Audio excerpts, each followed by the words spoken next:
Hello മക്കളെ, അങ്ങനെ പറഞ്ഞ് നമ്മുടെ ഫിസിക്സിൻ്റെ പരീക്ഷ ഇനി 2 ദിവസം കൂടിയാണ് ബാക്കിയുള്ളത്. നാളെയും മറ്റന്നാളും കൊണ്ട് നമുക്ക് മാക്സിമം എങ്ങനെയൊക്കെ പഠിക്കാൻ പറ്റുമോ, അതായത് എന്തൊക്കെയാണ് ഇമ്പോർട്ടൻ്റ് ആയിട്ട് പഠിക്കേണ്ടത് അതൊക്കെ നമുക്ക് പഠിച്ച് റെഡിയാക്കി എടുക്കണം. പിന്നെ എങ്ങനെ പോകുന്നു, സ്റ്റഡി പ്ലാനൊക്കെ നന്നായി തന്നെ ഫോളോ ചെയ്യാൻ പറ്റുന്നുണ്ടോ, അതോ ഇടയ്ക്കൊക്കെ ബ്രേക്കായി പോയോ? എന്തുതന്നെയാണെങ്കിലും നിങ്ങൾ വിഷമിക്കേണ്ട. ഇനിയുള്ള ഈ ഒരു 2 ദിവസം കൂടെ എങ്ങനെയെങ്കിലും നമ്മളത് അഡ്ജസ്റ്റ് ചെയ്ത് നമ്മൾക്ക് മിസ്സായ ടോപ്പിക്സ് അല്ലെങ്കിൽ പെൻഡിങ്ങിൽ വന്ന ടോപ്പിക്സൊക്കെ പഠിച്ച് അങ്ങ് റെഡിയാക്കിക്കോളൂ കേട്ടോ. ടെൻഷനൊന്നും അടിക്കേണ്ട, സമാധാനമായിട്ട് കൂളായിട്ട് തന്നെ പഠിച്ചോളുക. ഓക്കെ, അപ്പോൾ ഇമ്പോർട്ടൻറ്റ് ടോപ്പിക്സും ഡെറിവേഷൻസും എന്തൊക്കെയാണെന്നൊക്കെ ഉള്ളത് നിങ്ങൾക്കറിയാം. എന്നാലും ഒന്നും കൂടെ ഒത്തിരി പേര് ചോദിച്ചൊരു കാര്യമാണ് ഡെറിവേഷൻസ്. ഏതൊക്കെയാണ് ഇമ്പോർട്ടൻ്റ് ആയിട്ടുള്ള ഡെറിവേഷൻസ്, അതായത് ഡെറിവേഷൻസ് മാത്രം, ടോപ്പിക്സ് അല്ല ചോദിക്കുന്നത്, ഡെറിവേഷൻസ് ഏതൊക്കെയാണെന്നുള്ളത് ഒരുപാട് പേര് ചോദിച്ചിട്ടുണ്ടായിരുന്നു. അതുകൊണ്ടാണ് ഇന്നിങ്ങനെ ഒരു വീഡിയോ വരുന്നത്. ഓക്കെ, അപ്പോൾ ഇന്നിപ്പോൾ നമ്മൾ നോക്കാൻ പോകുന്നത് ഫസ്റ്റ് ടെക്സ്റ്റ് ബുക്കിനകത്ത് നിന്നും നിങ്ങൾ പഠിക്കേണ്ട ഡെറിവേഷൻസ്, അതായത് നമുക്ക് ഏതൊക്കെ ഡെറിവേഷൻസ് ഉണ്ട് എന്നുള്ളത് ആദ്യം നോക്കാം. എന്നിട്ട് അതിനകത്ത് നിന്നും കൂടുതൽ വർഷങ്ങളിൽ ചോദിച്ച ഡെറിവേഷൻസ് ഏതാണെന്നും കൂടെ ഉള്ളതെന്ന് നോക്കാം. ഓക്കെ, അപ്പോൾ നമ്മുടെ ഫസ്റ്റ് ചാപ്റ്റർ ഇലക്ട്രോസ്റ്റാറ്റിക്സ് 1, അതായത് ഇലക്ട്രിക് ചാർജസ് ആൻഡ് ഫീൽഡ്. നമുക്ക് എപ്പോഴും അറിയാവുന്നതല്ലേ ഗോസസ് തിയറം ആപ്ലിക്കേഷൻസ്, അതില്ലാണ്ടൊരു ചോദ്യപേപ്പർ ഇല്ല. അപ്പോൾ ആദ്യം തന്നെ എന്താണ് electric field intensity along the axial line along the equatorial line അല്ലേ. അപ്പോൾ അത് എന്ന് പറയുന്നത് ആക്സിയൽ ലൈൻ ഇക്വിറ്റോറിയൽ ലൈനൊക്കെ ഭയങ്കര ഇമ്പോർട്ടൻ്റ് ആണ് എന്ന് നമുക്ക് പറയാൻ പറ്റില്ല, പക്ഷെ ചോദിച്ച വർഷങ്ങളുണ്ട്. അതുകൊണ്ട് അത് പഠിക്കാതിരിക്കാൻ ഒരു രക്ഷയില്ല. പിന്നെന്ന് വെച്ചാൽ ഫസ്റ്റ് ചാപ്റ്റർ നമ്മൾ ഒരുവിധമൊക്കെ പഠിച്ചിട്ടുണ്ടാവണം അല്ലേ. അതുകൊണ്ട് ഫസ്റ്റ് ചാപ്റ്ററിനകത്തുള്ള കാര്യങ്ങളൊക്കെ നമുക്ക് നന്നായിട്ട് അറിയുന്ന കാര്യങ്ങളായിരിക്കണം. എന്തുതന്നെയാണെങ്കിലും അത് രണ്ടും ഒന്ന് പഠിച്ചേക്കുക. പിന്നെന്താണ് torque acting on an electric dipole, ഒരുപാട് വർഷങ്ങൾ 2 മാർക്കിനൊക്കെ ചോദിച്ചിട്ടുള്ളതാണ്. പിന്നെ അതിൻ്റെ ഇക്വേഷൻ വെച്ചിട്ടുള്ള പ്രോബ്ലംസും ഒക്കെ ചോദിച്ചിട്ടുള്ളതാണ്. അത് കഴിഞ്ഞിട്ട് വരുന്നത് എന്താണ് ഗോസസ് തിയറവും അതിൻ്റെ ആപ്ലിക്കേഷൻസും. 3 ആപ്ലിക്കേഷൻസ് ആണ്. ഫസ്റ്റ് വൺ എന്താണ് ഒരു ലോങ് സ്ട്രേറ്റ് കണ്ടക്ടർ കാരണം ഉണ്ടാകുന്ന ഇലക്ട്രിക് ഫീൽഡ് ഇൻറ്റൻസിറ്റി, രണ്ടാമത്തത് ഒരു പ്ലെയിൻ ഷീറ്റ് കാരണം ഉണ്ടാകുന്നത്, മൂന്നാമത്തത് സ്ഫെറിക്കൽ ഷെൽ. അപ്പോൾ ഇത് പഠിക്കുക കേട്ടോ. ഓക്കെ, അപ്പോൾ അടുത്ത സെക്കൻഡ് ചാപ്റ്ററിനകത്തുനിന്ന് എന്തൊക്കെയാണ് ഡെറിവേഷൻസ് ഉള്ളത് നമുക്ക് ആദ്യം നോക്കാം. 4 ഡെറിവേഷൻസേ ഉള്ളൂ മെയിൻ ആയിട്ടുള്ളത്. ഫസ്റ്റ് വൺ എന്ന് പറയുന്നത് electrostatic potential due to a point charge, അതായത് V = 1/4πε0 × Q/r എന്നൊരു ഇക്വേഷൻ വരുന്നില്ലേ, ആ ഇക്വേഷൻ ആണ്. അപ്പോൾ അതിൻ്റെ ഡെറിവേഷനും 100% ഇമ്പോർട്ടൻ്റ് ആണെന്ന് നമുക്ക് പറയാൻ പറ്റില്ല. പക്ഷേ റിപ്പീറ്റ് ചെയ്യാത്ത ഡെറിവേഷൻസ് ആണ് ഇപ്രാവശ്യം ചിലപ്പോൾ ചോദിക്കുന്നതെങ്കിലോ, അതുകൊണ്ട് അതൊന്ന് സമയം കിട്ടുവാണെങ്കിൽ ഒന്ന് പഠിച്ച് വെച്ചേക്കുക. ഒരു 50% ചാൻസൊക്കെ ഞാൻ പറയുന്നുള്ളൂ, എന്നാൽ ആ ചാപ്റ്ററിൽ ഇമ്പോർട്ടൻ്റ് ആയിട്ടുള്ള ഒരു ഡെറിവേഷൻ ആണെന്ന് വേണമെങ്കിൽ പറയാം. അടുത്തത് electrostatic potential due to an electric dipole. ശരിക്കും ഇമ്പോർട്ടൻ്റ് ആണ്, പക്ഷെ അത് എന്താണ് ഈ അടുത്തായിട്ട് അങ്ങനെ ചോദിച്ച് കാണുന്നുണ്ടായിരുന്നില്ല. അതുകൊണ്ട് തന്നെ ബോർഡിലേക്ക് ചോദിക്കാൻ സാധ്യത ചിലപ്പം ഉണ്ടാവായിരിക്കും അല്ലേ. ഓക്കെ, അടുത്ത എന്താണ് കോമ്പിനേഷൻ ഓഫ് കപ്പാസിറ്റേഴ്സ് ആണ്. കോമ്പിനേഷൻ ഓഫ് കപ്പാസിറ്റേഴ്സ് സീരീസിലും പാരലിലും ഉള്ളത്. അപ്പോൾ അതിൽ നിന്ന് എന്തെങ്കിലും ഒരു ചോദ്യം ഉണ്ടാവും, എന്തെങ്കിലും ഒരു പ്രോബ്ലമോ എന്തെങ്കിലും ഒന്നും ഉണ്ടാവാൻ സാധ്യതയുണ്ട്. പിന്നെ നമുക്കറിയുന്നതാണ് capacitance of a parallel plate capacitor അല്ലേ, അതില്ലാത്തൊരു സംഭവം ഇല്ല എന്ന് വേണമെങ്കിൽ പറയാം. അപ്പോൾ അതിൻ്റെ ഡെറിവേഷനും പഠിക്കുക. അപ്പോൾ നോക്കുമ്പോൾ ആകെ ഒരു 4 ഡെറിവേഷനേ ഉള്ളൂ. അപ്പോൾ ഇതൊക്കെ വളരെ എളുപ്പത്തിൽ പഠിച്ചു തീർക്കാൻ പറ്റുന്ന ഡെറിവേഷൻ തന്നെയാണ് കേട്ടോ. ഓക്കെ, അടുത്ത ചാപ്റ്റർ ഏതാണ് നമ്മുടെ മൂവിങ് ചാർജസ് ആൻഡ് മാഗ്നറ്റിസം. അതിന് മുന്നേ കറണ്ട് ഇലക്ട്രിസിറ്റിയിൽ ഡെറിവേഷൻ എന്ന് പറയാനായിട്ട് ആകെ 2 ഉള്ളൂ. ഒന്നെന്താണ് relation between current and drift velocity. എന്താണ് ഇക്വേഷൻ? I = NAVD × E എന്നുള്ള ഇക്വേഷൻ ഉണ്ടല്ലോ. എന്താണ് നമ്പർ ഡെൻസിറ്റി ആണ്, A is area of the കോയിലാണ്, VD എന്ന് പറഞ്ഞാൽ ഡ്രിഫ്റ്റ് വെലോസിറ്റി ആണ്, E എന്ന് പറയുന്നത് ചാർജ് ഓഫ് ദ ഇലക്ട്രോൺ അല്ലേ, അതാണ്. അടുത്തത് വീറ്റ്സൺ ബ്രിഡ്ജ് നമുക്കറിയാം. അപ്പോൾ ഈ 2 ഡെറിവേഷനായിട്ട് കറണ്ട് ഇലക്ട്രിസിറ്റിയിലുള്ളൂ. ഓംസ് ലോ എന്നൊക്കെ ക്വസ്റ്റ്യൻസ് ആണ് ചോദിക്കാറ്, ഡെറിവേഷൻ ആയിട്ടല്ല. നമ്മളിപ്പോൾ പറയുന്ന ഡെറിവേഷൻസ് മാത്രമാണ് കേട്ടോ.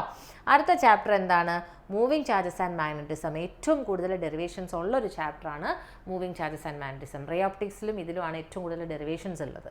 അപ്പോൾ ഫസ്റ്റ് വന്നത് ഇത് നിർബന്ധമായിട്ട് നിങ്ങൾ പഠിക്കേണ്ടതാണ്, സർക്കുലർ കോയിലിൻ്റെ മാഗ്നറ്റിക് ഫീൽഡ് ഇൻറ്റൻസിറ്റി കണ്ടുപിടിക്കുന്ന ഡെറിവേഷൻ. കാരണം അത് ഡെറിവേഷനായിട്ട് ചോദിച്ചില്ലെങ്കിൽ അതിനകത്ത് നിന്നുള്ള ചോദ്യം ഉറപ്പാണ്. ഓക്കെ, അടുത്തത് എന്താണ് ആംപിയർ സർക്യൂട്ടൽ തിയറം. ACT എന്ന് പറയുന്നത് ആംപിയർ സർക്യൂട്ടൽ തിയറമാണ്. അതിൻ്റെ ഒരു ആപ്ലിക്കേഷൻ ഇപ്പം നിങ്ങൾക്ക് ചോദിച്ചല്ലേ, ഒരു ലോങ് സ്ട്രേറ്റ് കണ്ടക്ടർ കാരണം ഉണ്ടാവുമെന്ന് ചോദിച്ചു. അത് കഴിഞ്ഞിട്ട് അതിനകത്ത് വരുന്ന മറ്റൊന്നാണ് സോളിനോയിഡിൻ്റെ മാഗ്നറ്റിക് ഫീൽഡ് ഇൻറ്റൻസിറ്റി കണ്ടുപിടിക്കുന്നത്. അപ്പോൾ അത് രണ്ടും എന്തായാലും പഠിക്കുക. അടുത്തത് force experience by a current carrying conductor.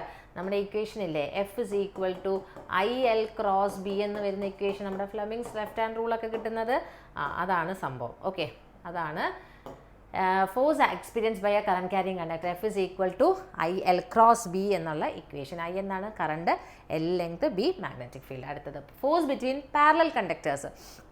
രണ്ട് പാരലൽ കണ്ടക്ടേഴ്സിലൂടെ കറണ്ട് ഫ്ലോ ചെയ്യുവാണെങ്കിൽ എന്താണ് ഈ പാരലൽ കണ്ടക്ടേഴ്സിന് സംഭവിക്കുക? കറണ്ട് ഡയറക്ഷൻ ഒരേ ഡയറക്ഷനിലാണെങ്കിൽ ഇവർ അട്രാക്ട് ചെയ്യും, ഒരു ഡയറക്ഷൻ ഓപ്പോസിറ്റ് ആണെങ്കിൽ ഇവർ റിപ്പൽ ചെയ്യും. അപ്പോൾ അതിൻ്റെ ഒരു ഡെറിവേഷൻ ഉണ്ട് ഫോഴ്സ് ബിറ്റ്വീൻ പാരലൽ കണ്ടക്ടേഴ്സ് എന്നുള്ളത്. F is equal to μ0/2π into I1 I2/A എന്നുള്ള ഇക്വേഷൻ വരുന്നത്. ഓക്കെ, അടുത്തത് torque acting on a rectangular coil. അതും നമ്മൾ നേരത്തെ പറഞ്ഞതുപോലെ ഭയങ്കര ഇമ്പോർട്ടൻ്റ് ഒന്നും പറയാനില്ല, പക്ഷേ അതൊന്നും അധികം അങ്ങനെ ചോദിച്ച് വരാത്തത് കൊണ്ട് ചിലപ്പോൾ ചോദിക്കാനുള്ള സാധ്യതയുണ്ട്. ഇപ്പോൾ ടോർക്ക് ആക്ടിങ് ഓൺ റെക്ടാങ്കുലർ കോയിലിൻ്റെ ഇക്വേഷൻ എന്താണ്? Tau is equal to M cross B, magnetic moment cross magnetic ഫീൽഡാണ്. Tau equals M cross B ആണ് ടോർക്കിൻ്റെ ഡെറിവേഷൻ കേട്ടോ. അടുത്തത് MCG എന്ന് പറയുന്നത് മൂവിങ് കോയിൽ ഗാലനോമീറ്റർ ആണ്. അപ്പോൾ അതിനകത്തും കറണ്ടും ഡിഫ്ലക്ഷനും ഡയറക്റ്റ്ലി പ്രൊപ്പോർഷണൽ ആണെന്ന് പ്രൂവ് ചെയ്യാനൊക്കെ ആയിട്ട് ചോദിക്കാം. മൂവിങ് കോയിൽ ഗാലനോമീറ്ററിൻ്റെ പാർട്സിനെ പറ്റി അല്ലെങ്കിൽ അതിൻ്റെ വർക്കിംഗ് എക്സ്പ്ലെയിൻ ചെയ്യാൻ ചോദിക്കാം. അതിൽ നിന്നാണ് കറണ്ട് സെൻസിറ്റിവിറ്റി, വോൾട്ടേജ് സെൻസിറ്റിവിറ്റി എന്നുള്ള ക്വസ്റ്റ്യൻസ് വരുന്നത്. അപ്പോൾ ഈ ടോപ്പിക്ക് വളരെ ഇമ്പോർട്ടൻ്റ് ആണ്. ലാസ്റ്റ് വൺ എന്താണ്? Conversion of galvanometer into ammeter and volt meter അല്ലേ? അത് നമുക്ക് അറിയുന്ന കാര്യമാണ് അല്ലേ? അപ്പോൾ അത് ഇമ്പോർട്ടൻ്റ് ആണ്. അപ്പം മൂവിങ് ചാർജസ് ആൻഡ് മാഗ്നറ്റിസം കഴിഞ്ഞപ്പോൾ തന്നെ 17 ഡെറിവേഷൻസ് ആയി ഇപ്പം തന്നെ. അതിനകത്ത് ഓൾമോസ്റ്റ് ഒരു 15 ഇമ്പോർട്ടൻ്റ്, വളരെ ഇമ്പോർട്ടൻ്റ് ആയിട്ടുള്ള പഠിക്കാനുള്ളതാണ്. ബാക്കിയുള്ളത് ഓപ്ഷനിലാണ്. അടുത്ത വരുന്ന ചാപ്റ്റർ നമുക്കറിയാം മാഗ്നറ്റിസം ആൻഡ് മാറ്റർ ആണ് വരുന്നത്. പക്ഷെ നിങ്ങൾക്കറിയാലോ അതിനകത്ത് ഡെറിവേഷൻ ആയിട്ടൊന്നും പറയാനൊന്നുമില്ല. പക്ഷേ അടുത്ത ചാപ്റ്റർ ഇലക്ട്രോ മാഗ്നറ്റിക് ഇൻഡക്ഷൻ, അതായത് മാഗ്നറ്റിസം ആൻഡ് മാറ്ററിൽ പഠിക്കാനുള്ളത് ഡയാ പാരാ ഫെറോ മാഗ്നറ്റിക് സബ്സ്റ്റൻസസിൻ്റെ കമ്പാരിസൺ, പ്രോപ്പർട്ടീസിൻ്റെ കമ്പാരിസൺ ഒരു ടേബിൾ ഉണ്ട്, അത് അങ്ങനെ തന്നെ പഠിക്കാൻ. അതിനകത്തുനിന്നാണ് എപ്പോഴും ചോദ്യങ്ങൾ വരാറുള്ളത്. ഇലക്ട്രോമാഗ്നറ്റിക് ഇൻഡക്ഷനിൽ വരുന്ന ഡെറിവേഷൻ എത്രയേ ഉള്ളൂ? Self inductance of a solenoid, അതേതാണ്? എല്ലിൻ്റെ ഇക്വേഷൻ വരുന്നില്ലേ? ഓക്കെ, μ0n²A × L എന്നുള്ള ഇക്വേഷൻ വരുന്നത് അതാണ് ഇത് self inductance of a solenoid. അടുത്തത് energy stored in an inductor. ഇത് തന്നെയാണ് എനർജി സ്റ്റോർഡ് ഇൻ ആ കോയിൽ എന്ന് പറയുന്നതും. സോളിനോയിഡിൻ്റെ കേസിലും നമുക്ക് കോയിൽ എന്നും പറയാറുണ്ട്. അപ്പോൾ ഇൻഡക്ടർ, സോളിനോയിഡ്, കോയിൽ എന്നൊക്കെ പറയുന്നതെല്ലാം ഒന്ന് തന്നെയാണ്. അടുത്തത് മ്യൂച്വൽ ഇൻഡക്റ്റൻസ് ഓഫ് 2 കോയിൽസ്. അതായത് അത് ചിലപ്പം ചോദിച്ചിട്ടില്ല, പക്ഷെ എന്നാലും അതിനകത്തൊരു ഡെറിവേഷനായിട്ട് വരുന്നത് കൊണ്ട് അത് ഞാൻ അതിനകത്ത് ഇൻക്ലൂഡ് ചെയ്തതാണ്. അതായത് 2 കോയിൽസിന് ഒന്നിന് മേലെ ഒന്നിനിങ്ങനെ ചുറ്റിക്കഴിഞ്ഞ് കഴിഞ്ഞാൽ ഇവരുടെ ഇടയിൽ ഉണ്ടാകുന്ന മ്യൂച്വൽ ഇൻഡക്റ്റൻസിൻ്റെ വാല്യൂ എപ്പോഴും സെയിം തന്നെയായിരിക്കും. അതായത് ഒരു കോയിൽ കാരണം ഉണ്ടാകുന്ന മ്യൂച്വൽ ഇൻഡക്റ്റൻസ് അങ്ങോട്ടും ഇങ്ങോട്ടും സെയിം തന്നെയായിരിക്കും. ഇതിനെ ഒരു തിയറത്തിൻ്റെ പേര് പറയും, റെസിപ്രോസിറ്റി തിയറം എന്ന് പറയും. ഇതൊക്കെ ചിലപ്പോൾ നിങ്ങൾക്ക് ആദ്യമായിട്ട് കേൾക്കുന്നവരായിരിക്കാം. അപ്പോൾ ഇത് ഭയങ്കര ടഫാണോ എന്നൊന്നും നിങ്ങൾ വിചാരിക്കേണ്ട, ഭയങ്കര ഈസിയാണ്. Self inductance of a solenoid ചെയ്യുന്ന പോലെ തന്നെയാണ് മ്യൂച്വൽ ഇൻഡക്റ്റൻസിൻ്റെയും ഡെറിവേഷൻ വരുന്നത് കേട്ടോ. അപ്പോൾ അത് സമയമുണ്ടെങ്കിൽ മാത്രം പഠിച്ചാൽ മതി. അതിന് പഠിച്ചിട്ടില്ല എന്ന് വിചാരിച്ചിട്ട് ടെൻഷൻ അടിക്കേണ്ട ആവശ്യമൊന്നുമില്ല.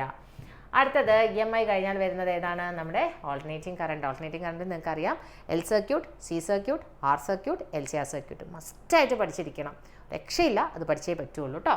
അടുത്തത് റെസണൻറ്റ് ഫ്രീക്വൻസിയുടെ derivation F is equal to 1/2π√LC എന്നുള്ള ഇക്വേഷൻ, അത് പഠിക്കണം. Okay, next power consumed in the circuit. അതിൻ്റെ ഡെറിവേഷൻ 1-2 പ്രാവശ്യം ചോദിച്ചിട്ടുണ്ട്. അഥവാ അതിൻ്റെ ഡെറിവേഷനായിട്ട് ചോദിച്ചിട്ടില്ലെങ്കിൽ അതിൻ്റെ ഇക്വേഷൻ പഠിക്കുക.